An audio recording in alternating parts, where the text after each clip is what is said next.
Welcome, everyone, to another broadcast of The Soul of the Everyman on the Artist First Radio Network. All past broadcasts are podcasts. Pick them up at ArtistFirst.com.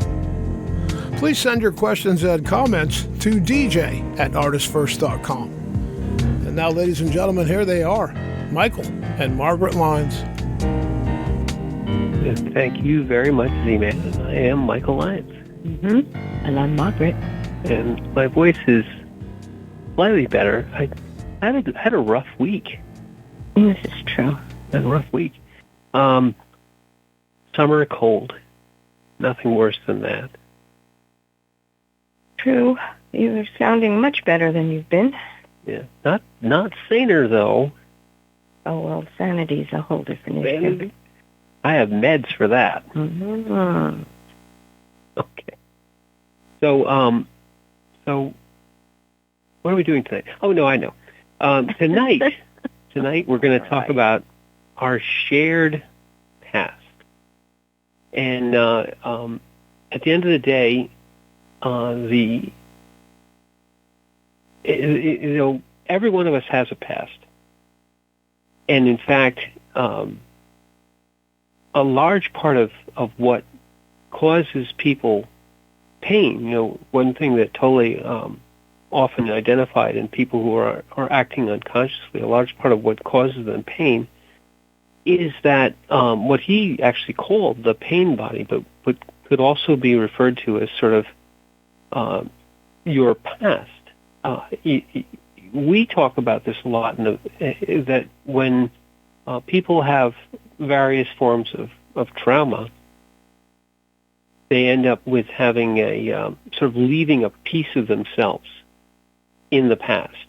And in doing so, they also kind of bind up a whole bunch of energy, and that can manifest itself in all kinds of unconscious behavior. So the individual has this issue. So the individual can have this sort of pain body.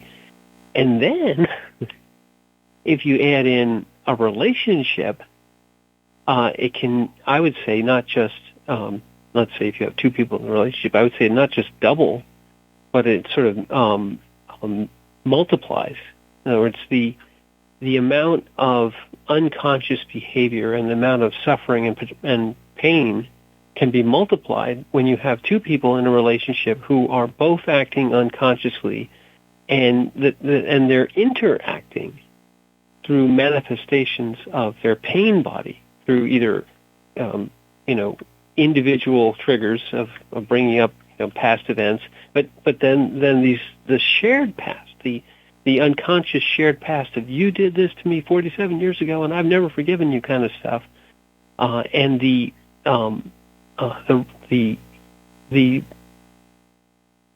driving force in the relationship becomes these sort of buried landmines, if you will, of past events that are in their shared past, in the relationship's shared past.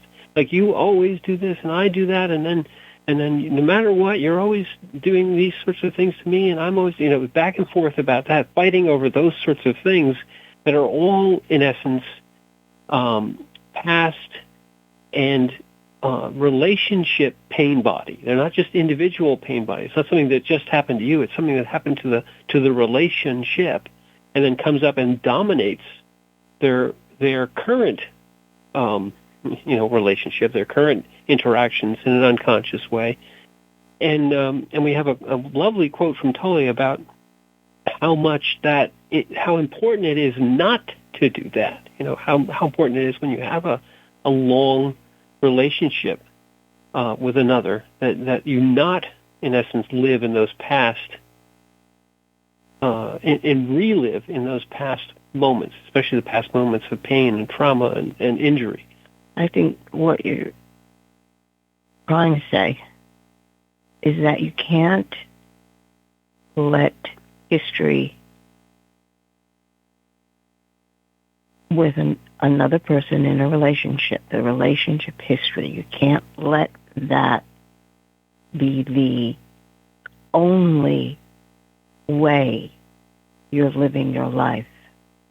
Because, let's face it, the experience is what forms the interactions, the way you talk to each other. Mm. And if you've had a confrontational history, you have to be able to take a step back from that, to look at it, to see, is this the only area where we're interacting? Is this the only way that we're talking to each other? Mm-hmm.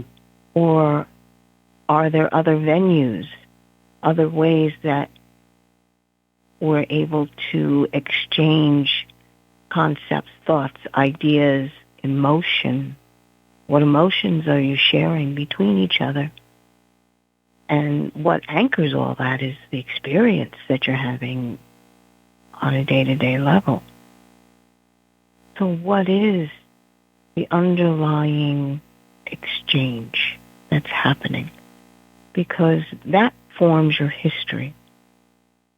And what you are choosing to focus on also becomes the guidelines, the structure that you're setting up this relationship.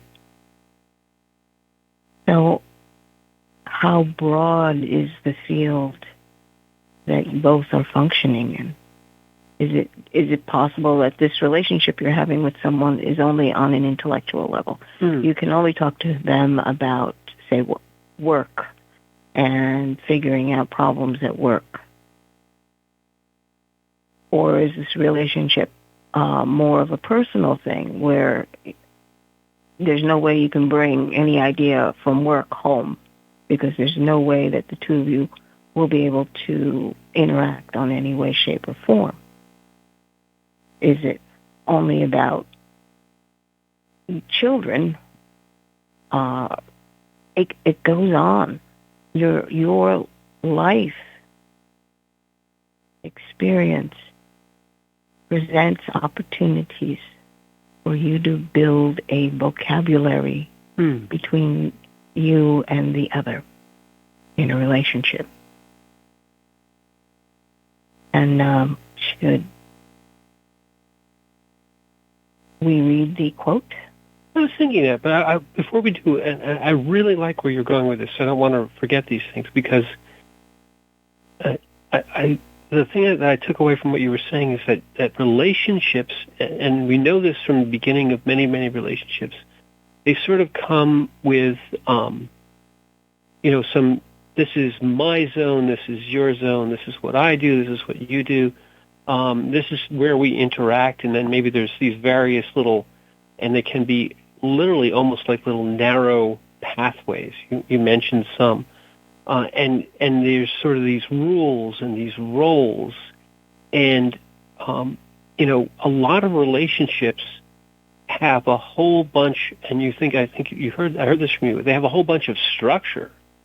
And that structure is both offensive and defensive. You have this sort of castle doctrine.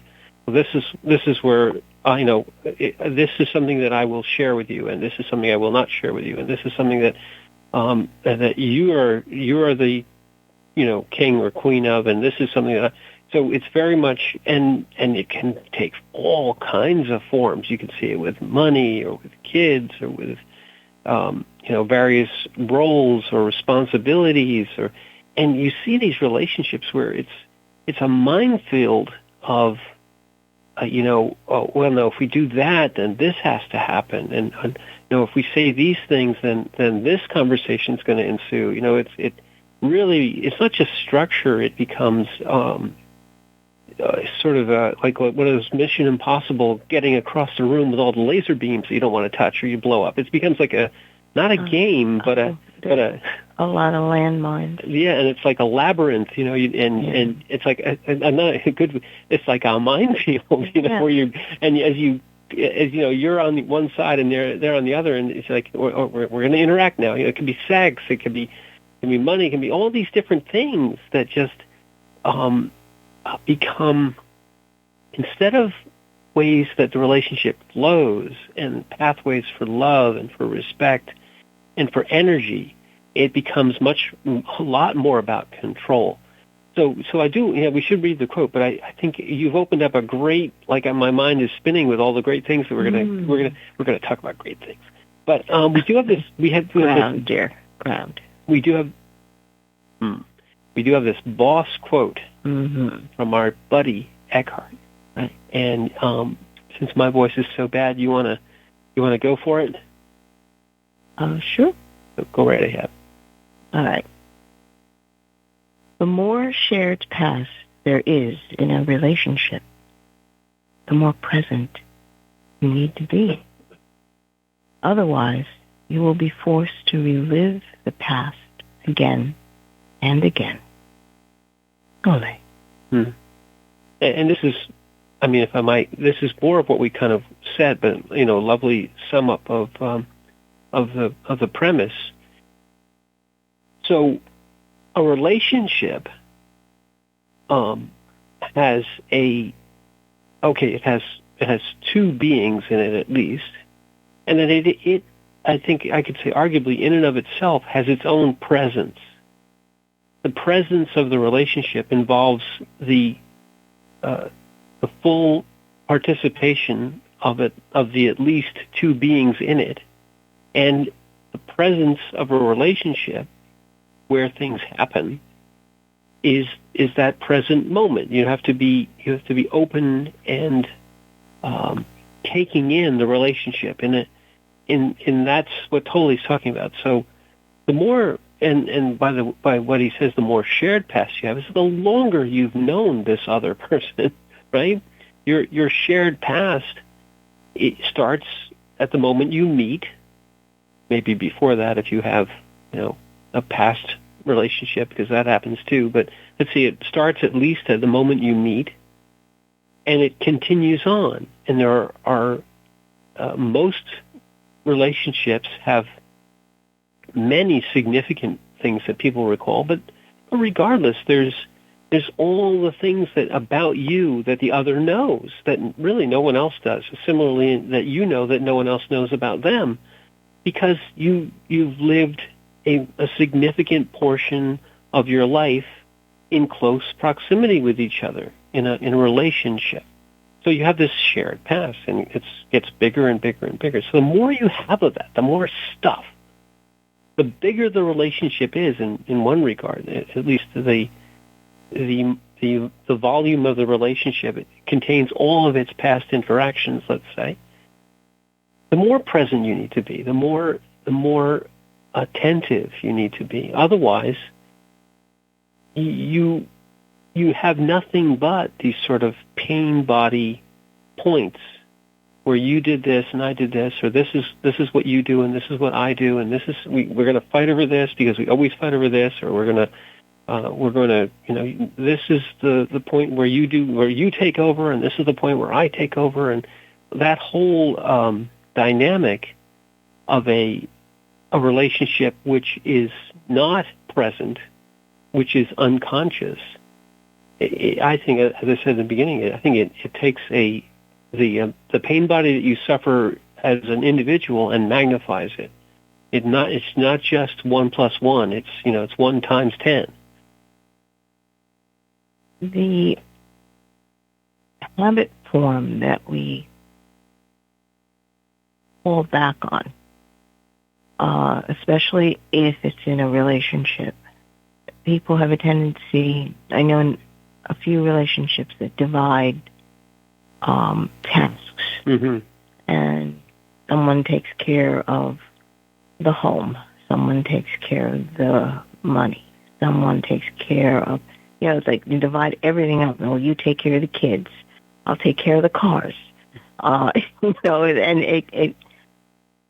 if you've come together and decided, well, let's try it this way, then that's fine. Everybody is trying to figure it out. Well, I'm better at handling this than you are, say handling the money than you are. Do you want me to manage it and I'll let you know, I'll keep you informed in the loop? Or the kids are doing this, and right now, because they're little, I can take care of that.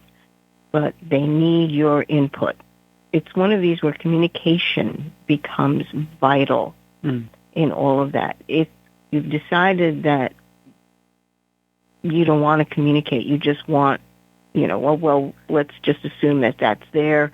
What is that? I told her I loved her 40 years ago. Why does she have to hear that again? Wait a minute.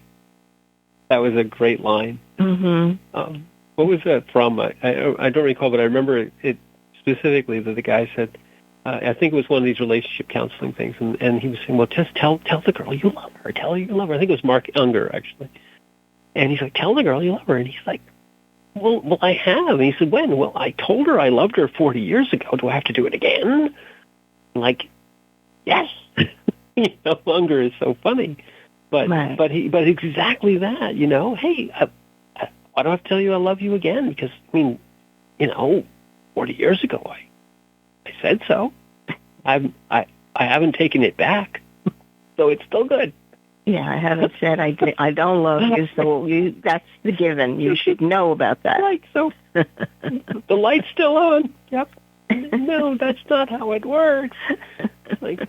Mark Unger is very funny. I don't know if he's still alive, but he's very, very funny. If you ever have a chance to look at any of his videos, watch them, because if you want to talk about relationships, Unger's a great one. But go ahead. He's funny. Yep. But it's coming back to that point of forming your vocabulary between you and the other. Unger is specifically talking about husband and wife relationships, all right? But any relationship that you form needs to have some type of vocabulary at its core. Without a vocabulary, it's very difficult to communicate ideas, thoughts, feelings, situations, because the natural tendency for any human being is how I see it. This is how I see it. And the communication is usually, here, let me show you how I see it. And the other side comes, well, let me show you how I see it. The underlying part of that is, well, I'm right and you're wrong. That can be a problem, yes. So understanding that foundational part is, are we considering everything in this field, or are we only looking at it from my viewpoint and your viewpoint, and you're missing complete fields of sight, interacting, overlapping fields. And it's funny to say it this way, but I mean, when you're fighting a whole nother team, the whole idea, especially if you've got distance weapons, is to be able to have fields of coverage, overlapping fields of coverage. That way your other partner or whoever is part of that field is going to be able to cover what you may not be able to see immediately. And instead of having a relationship where the two of you are facing each other and that field of interaction is ways you can fight each other instead of helping against something that's going against the both of you. Right, being on the same team. I like that we went from relationships right to war.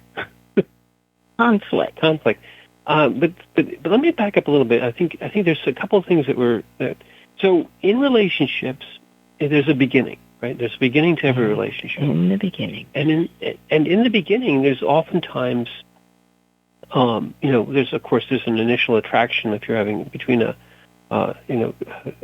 spouse, between two spouses, there's an initial attraction, but the relationship tends to develop initially perhaps along sort of channels, and oftentimes those channels are societally sort of managed, if you will.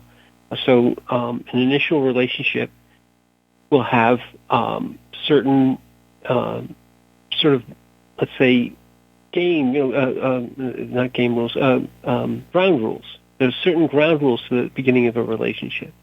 And you'll go through certain stages in a relationship. But at some point, and this is sort of, let's say, the helper portion of the relationship, you come to the point where it's got to progress past the pro forma, past the sort of, this is how you meet, this is how you talk to the person, this is how you start to, at least if the relationship is going to progress to any level, you start to trust the other person with things that no one else knows about you. So this part of the relationship requires vulnerability. It requires a certain honesty, and true relationships where you're sharing things about yourself that you wouldn't share with anybody else. These start to knit or sort of a fabric of the relationship, which you then share with that person. So even in a sort of an unconscious relationship, the ability to hurt the other, or the ability to understand the other, or the ability to interact at almost a unique level with the other, grows as the relationship develops a shared history, a shared past. Even fighting with someone who you don't know, you can fight with anybody, right? But fighting with someone you really know what to do to get to them because you know them. And they really know what to do to get to you because they know you. If you fight with a person you've never met before, you can call them any kind of name. But if you fight with your siblings, you know what to do, right? Because you've grown up together. If you're parent-child, if you're having a relationship with somebody that knew you from an infant, they know what sets you off. They say, well, this one, this child, if you leave a dirty dish, they just go crazy, because I know they've always been a neat freak from the very beginning, right? So you're to the extent that you know the other, that your relationship has gone beyond the superficial and sort of the ground rules of how to meet somebody. You've started to knit a common language. Margaret talked about it a little bit before. You've now started to put together a way of interacting, a language between the two of you that no one else may understand entirely, and they shouldn't. However, there's also a lot of unconscious things. So a true relationship in the beginning starts to reveal things, but to the extent that you kind of aren't honest, aren't present in the relationship, aren't fully there. A real relationship, you have to be fully there, at least at some portion. Otherwise, you're really not presenting you. You're presenting, and this happens a lot, unfortunately, you're presenting sort of your facade. Here's the egoic things I want you to believe about me, and here's the egoic things that you want me to believe about you. And if you start the relationship there with a lot of I guess you could call it falsehoods, but it's really just a lot of sort of faces, a lot of who I want you to think I am and who you want me to think you are, then you don't have a relationship where everyone's present, and you're also building a history which has a lot of, let's say, jagged edges or portions that don't actually meet, because there's really not a truth there. It's sort of a bunch of stuff that's cobbled together. So that relationship has lots of places where it could easily kind of become, it can easily become a place where you have to relive that past, or easily become something which is not really going to give you a true relationship. It's going to give you sort of a false relationship with that other. Well, the relationship, if you're living in the past, It's a concept of who you are. In other words, the person that you believe you are, you're pushing that forward. And this other person is interacting with the face you're putting forward. Now, if it's a work face, that would be one way. Is it a personal face? Is it something that has to do with just a friend-to-friend environment, or are we talking about parent to child, or even parent to parent, or sib to sib? It's understanding, first of all, where you're meeting in this field of interaction. How deep, how personal are you allowing yourself to be with this other person? Is it understood that this is personal, or is it strictly surface? Because who you think you are has a lot of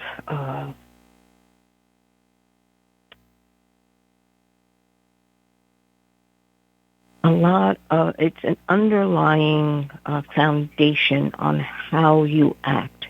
In other words, if you feel like you always worry about something, anxious, you're an anxious thinker, if something's can always go wrong, I'm worried about this. And when you interact with someone, that's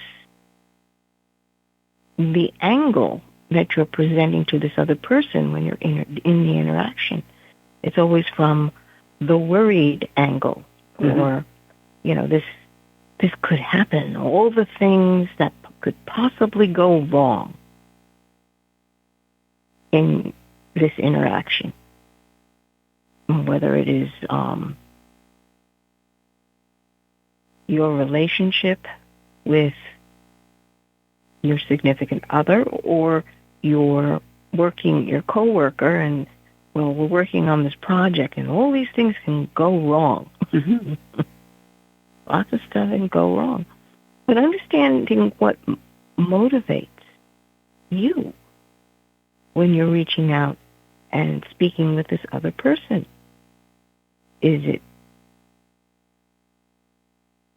Are you functioning from uncertainty? Is that the cause of the anxiety? Is it dishonorable? When you sit on that one, sit on dishonor for a moment, you're like, oh. There's a whole structure, because there's an internal honor system that you understand intrinsically, like truth. Not malleable truth, just truth, what is, and how that applies. Making a mistake. Are you functioning from a point where mistakes are unacceptable in your relationship? Yeah. It's fascinating once you start, because when you bring your awareness into this, that's when you can take a step back and say, ooh,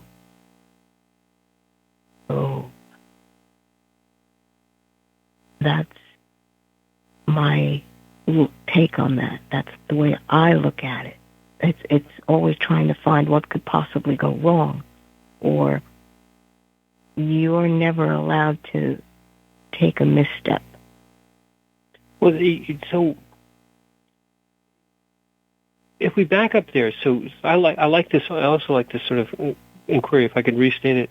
So the facade that you're giving, or rather the persona that you're presenting into the relationship, which is, again, so you're starting, if you're unconscious to start with, and unconscious people, human beings who are not present, enter into relationships all the time, and it's in essence always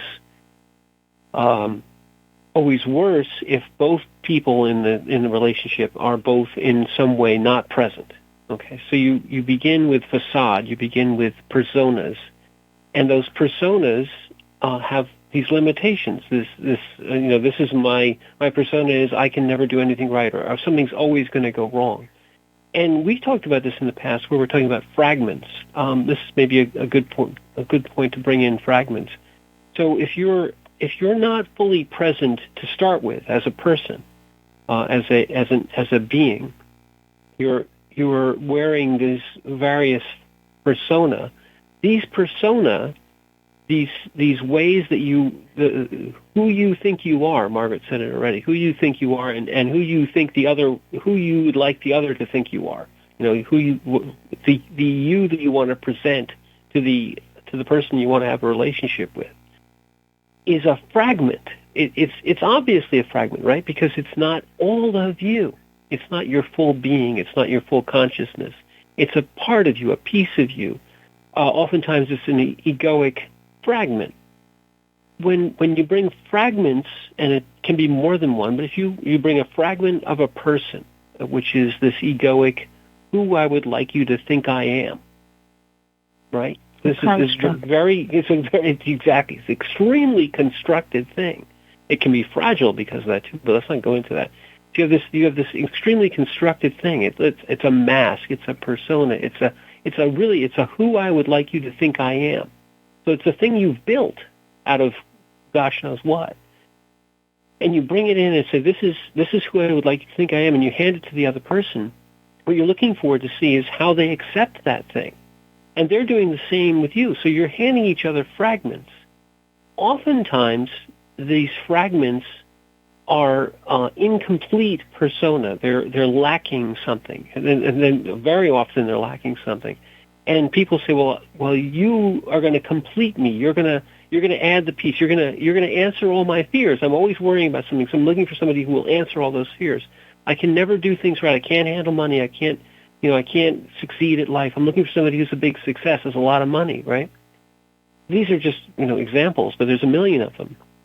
Those fragments, if I'm coming with my one half and I'm looking for my other half, we often say that you can't do that and have a successful relationship, because if you bring a fragment, I'm bringing a half, and the other one's bringing a half, what you don't end up when you put those two together is you do not end up with one persona. You end up with two fragments that don't not only don't complement each other, but they in essence divide each other, and you can end up with even less of an actual relationship. The fragment that I'm bringing you accept a piece of that because it's what you want, but not the other pieces, which is perhaps what I'm also putting in that fragment. You might accept the fact that I have a lot of money, but not the fact that I'm incredibly needy, for argument's sake. And the fragment that you're bringing, I treat the same way.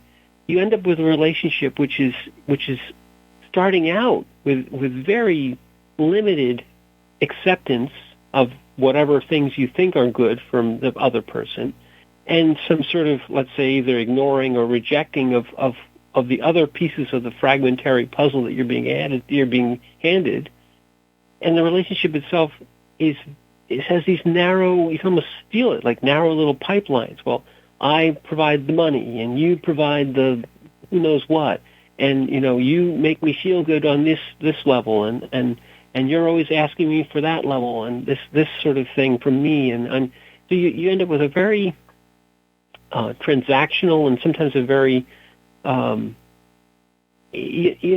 relationship when somebody is looking for something from the other but doesn't want to tell them what it is.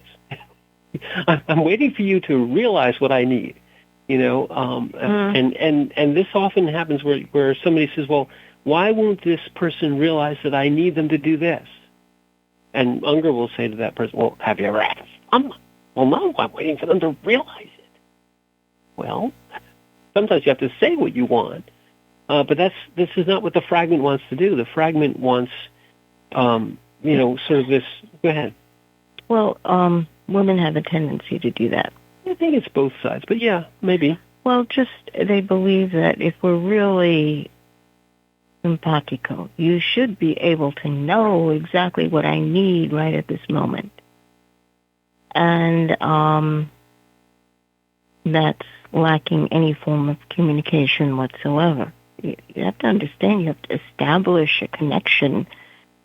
And it's not just this surface connection. It's an interaction where you can actually communicate one thought or an emotion or an experience easily one to the other.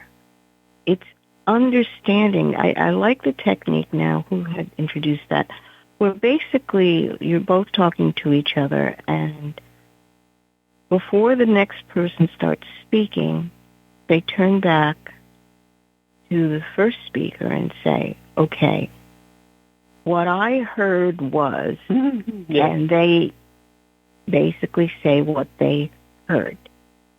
The other the first person speaking can sit there and say, okay, well, this is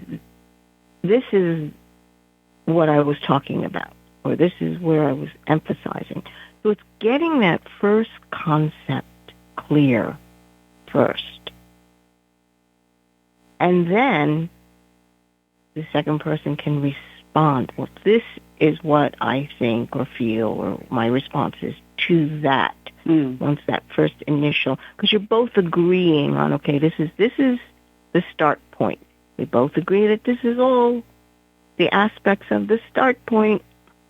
Nothing's hidden. I think that was, if I'm not mistaken, that was Peterson. But you're absolutely right. So maybe we've gone a little bit further down. So if you have a relationship where you know there's some problem, there are these techniques you can use. And I think Unger has a few, and Peterson has a few, and there's lots of others. But that's a really good one, because before you can just jump in. So if you have a relationship between two people and they're having a fight, or they're having at least a spirited discussion about something, right? And if you're only waiting for that person to stop, for their gums to stop flapping, so that you can get your point in, you're not actually making any progress towards a resolution of this conflict. You're almost doing what Tolle says. You're reliving it again and again and again. You're really just, all you're really doing with that conflict is following a script. Very good. You're following a script. You're literally just keeping it alive. So now we're just round 137 of our first fight. Well, what do you mean? Well, we're still fighting about the exact same thing we've been fighting about for 30 years. And one of the reasons is that we have built tremendous defensive positions, which I have a fortified position, which I know that no argument of yours will ever breach, and you have the same on your side. And we just lob, word balls or whatever you want back and forth like giant missiles, and all we're waiting for is a pause in the shelling so we can reload. Okay? No. So Peterson's technique, and this is a really good one, when people are having their 137th round of the same fight, is rather than allowing each of the people in the fight, or each of the people in the spirited discussion, to just not listen to the other entirely. Just you're ignoring them because you know exactly what they're going to say. Your shared past is, I know exactly what they're saying already. I don't need to listen to them. I told her I loved her 40 years ago. I don't need to say it again. I rather than that, you literally let the person, you actively listen, which is a euphemism for being present. You're not allowed to think about your argument. You're not allowed to, just watch their gums for a slight lessening of the quivering so that you can jump in. No. Before you're allowed to say your piece, you have to restate their piece, and this is, I think, the most significant portion of this thing, you have to restate their piece and have them agree. Mm-hmm. Have the other person agree that you are stating their argument correctly. Right. Now, so that slows everything down. That's horrible because you're giving the other person control. They're arguing. You're like, if it's the argument that you've had 137 times, you don't have to listen to them. You know exactly what they're going to say. And I'm going to say this, rah, rah, rah, rah, and we're getting nowhere. But now I have to actually listen. Oh, actually listen. And then you have to repeat it back. And, oh, this is what you said. No, and the other person says, no, that's not what I said. Try again. And you're like, but you have to try again. Because this technique makes you listen. And if you don't have it right, you can say, well, you have to say your argument again so I can get it right. Oh, that's horrible. But it really does exactly what Tolle is telling people they have to do. Instead of being forced to relive it again and again, because in essence you're getting nowhere. You're really just going around a well-worn pathway, a well-worn, a rut around the tree. Rather than do that, you have to listen, which is, the ego hates to listen, because then, like Margaret said earlier, then somebody else might be right, not me.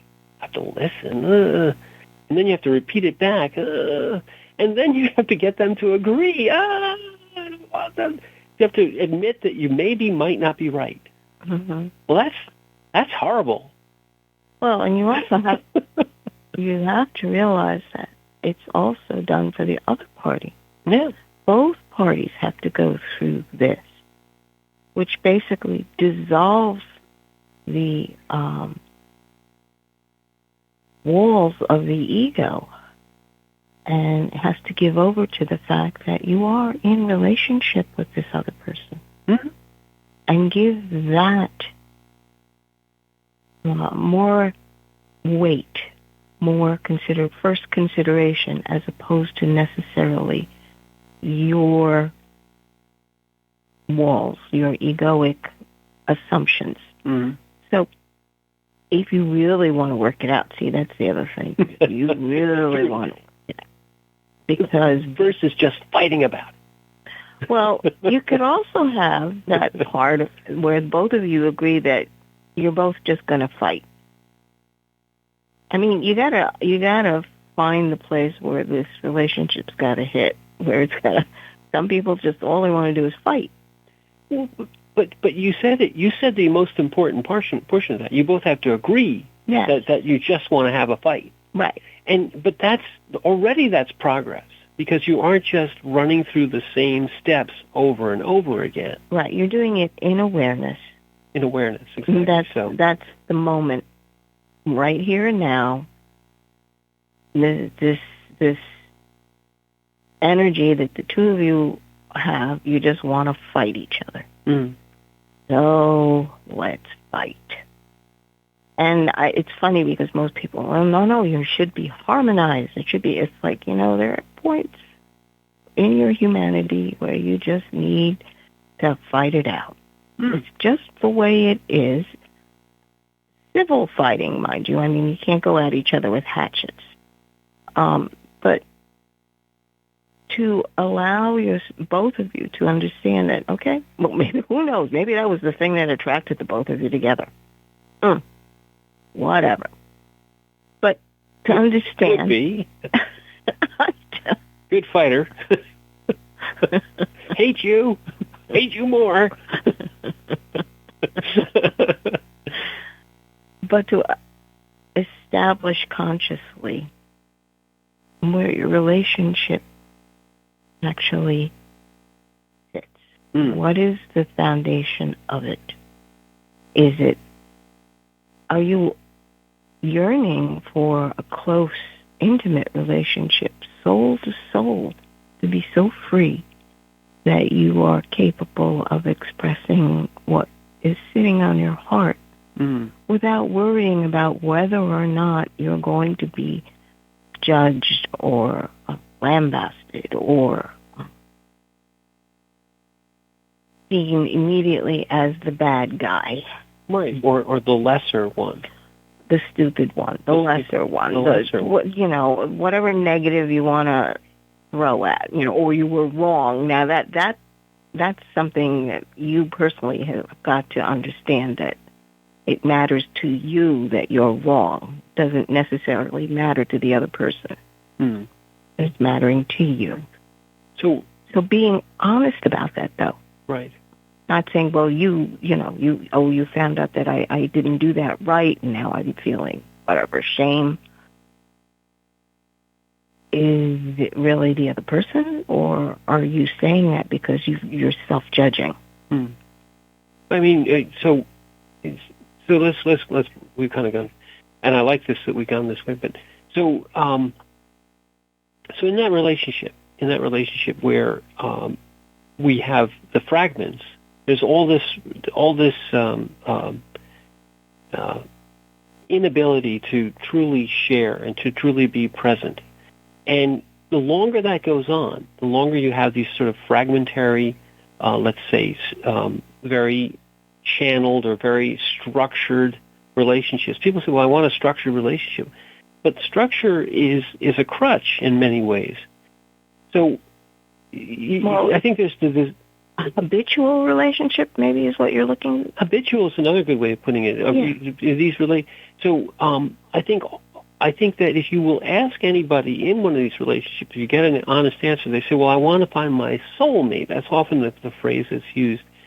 But to get to that point, the relationship, the shared past, has to grow. It has to change. It has to progress so that not fragments are involved in the relationship. Maybe you can start out that way. Maybe there's just not enough openness, not enough presence. But as your shared past starts to grow, you're going to together go through very difficult times, because that's what happens to everybody's life. And when you have a relationship with another that's very close and intimate, that person's the vicissitudes of life which affect them affect both of you. And the shared past, which is the relationship itself, acquires its own presence. It's not just me, it's not just you, it's us, right? It's we are going through this, whatever this is. And this can be joyous, and it can be difficult, and it can be tragic, and it can be anything you want. But all those shared experiences aren't complete unless you put them in the into context with the other who went through them with you. Those events which occur in everyone's life, the birth of a child, the death of a loved one, and there are many various things that happen to you that are both good and bad. You share them with the other in a relationship in a way that can't be translated to someone who's not part of that relationship. You can say, oh, it was so wonderful. We watched our daughter or son be born, and everyone goes, oh, that's nice. And they can say, oh yeah, I remember when my son and daughter was born, and they can say, well, yeah, I felt this way and you felt this way. But the true experience of let's say having a child together and going through all the things which that entails, which is a tremendous amount of work, a tremendous amount of commitment, a tremendous amount of many, many, many things. You can't look to anyone else, even somebody who knows you very well, a very good friend, and just talk about that particular thing in the same way you can talk about it to that person. So this is your shared past. And as your relationship grows, you're going to find that there's no one else that can appreciate that, right? There's no one else that can appreciate this particular event in quite the same way that you can with the other. Well, quite the same depth. Perhaps is the better way to put it, because people do have similar events, but the impact personally is quite unique.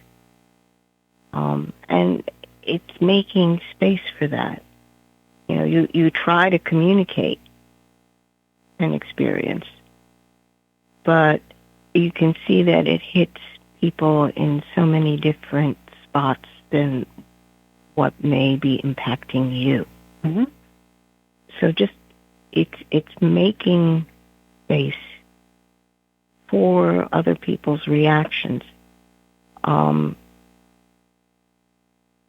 and it's very interesting in terms of understanding why do we go for relationships then?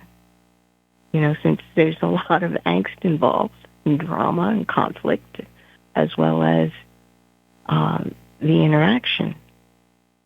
But why do we go for relationships? And it's understanding that you as a human being, this is what you're designed to do. You are designed to be in relationship with another. And it may be another person or an environment, you and the world that you're interacting with, whether it's concepts or ideas or the interaction between you and something that you truly, truly love. Because that's the underlying support of a relationship, is a degree of love. And that's a whole other show. But when you understand that interaction is what you're looking for, you are expecting someone to mirror you, to mirror what you're feeling. And most people do that because they want to, in order to understand who or what they are, they want someone to reflect it back to them. And that could be, this is where we get into like habit forms of, well, you're supposed to reflect back to me that I'm a strong person, or if I'm uncertain, you will help me become more sure. It's like unspoken agreements. If I'm worried about something, you're going to help me become unworried about it, or you're going to help me worry even more so that we can share our worries together. It depends on the relationship. Seriously, there are people who believe that sharing worries is the relationship to the nth degree is a sign of love. So the more you worry, the greater your love. I mean, I've seen this many, many, many times. Yeah. So perhaps what I'm trying to get at is the fact that you're here on this world and this experience to discover your genuine nature. People say, oh, who I really am. All right, we've heard that before. It's like, oh, yes, I'm trying to find out who I really am. And that's what I'm seeking through life. So some people are seeking their soulmate so that they can have that reflection of who they feel they really are. But I'd like to propose the fact that you're really here to find out how you or who you express in any given moment in space and time. What is your true expression right in that moment? Because you can see how that would differ from expected responses to what the truth is. And the whole idea is to allow the truth of your heart, your soul, truth of it, to be expressed. And most people will die for that. They will not back down from that once they realize it. Well, and exactly, and then to do, as you mentioned, the way you do this is through that relationship. And well, it's an aspect of it. Aspect of relationship.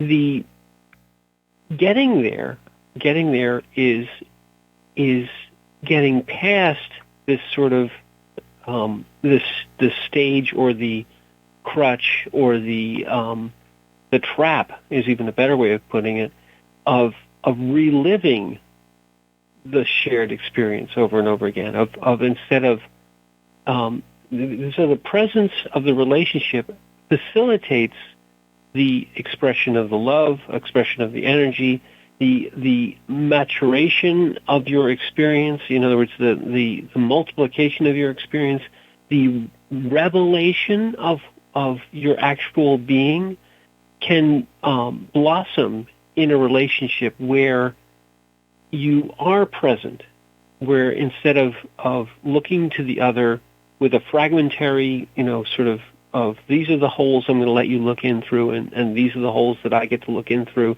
and these are the only places where we actually interact, and we're going to fight in the same ground over and over and over again. You're not getting anywhere there. And you're not growing past that. Right. You become identified with the wounds that you have. Right. You start believing that you are your wounds. Right. And what Tolle is saying here is that as a relationship grows and your shared past gets larger and larger, it becomes a huge well of experience that you can relate to and grow with. I would say that in a relationship, you have more opportunity in so many ways to become a present being, because you can become present to the other in sort of a very trusting way. You have somebody who's already halfway to accepting who you really are, so that allows you to be present. But conversely, if you don't trust enough, if you don't commit enough to that relationship, if you keep it in this fragmentary mode, it can become even worse than just your own egoic forms. You have yours, and you have theirs, and you're supporting their egoic forms. You're feeding their demons. They're feeding your demons, and it shuts it down even more. It's like more fences more posts in the fence, or more trees in the forest. However, you also have the power of the other. If you're willing to trust, you can clear that even more quickly and really, really grow in relationship at a much faster rate, because you're able to say to this person, this is how I really felt at that moment. This is really me. This is me without any filters, and I want the same from you. And we reflect each other back and forth and really grow. That you can do. I think what you're saying is, a relationship can be hell or heaven. And the path to both. Right. But I mean, this is your choice at that point. Do you choose a relationship that leads you down the hellish path, feeding all the demons of the past, feeding the negative, what did Tolle call that, the pain bodies? Pain bodies, yeah. Or are you going to feed your spirit, soul, consciousness, and say, okay, we can move past this, and we both agree to do this. You both have to agree to do this, by the way. You can't do it one-sided. It doesn't work. Right. Especially for the relationship. To be present requires the agreement of both. Mm-hmm. And I believe we've reached the end of our hour. I'm going to be present for that, and you're right. So, I'm Margaret. And I'm Michael. Thank you for being here.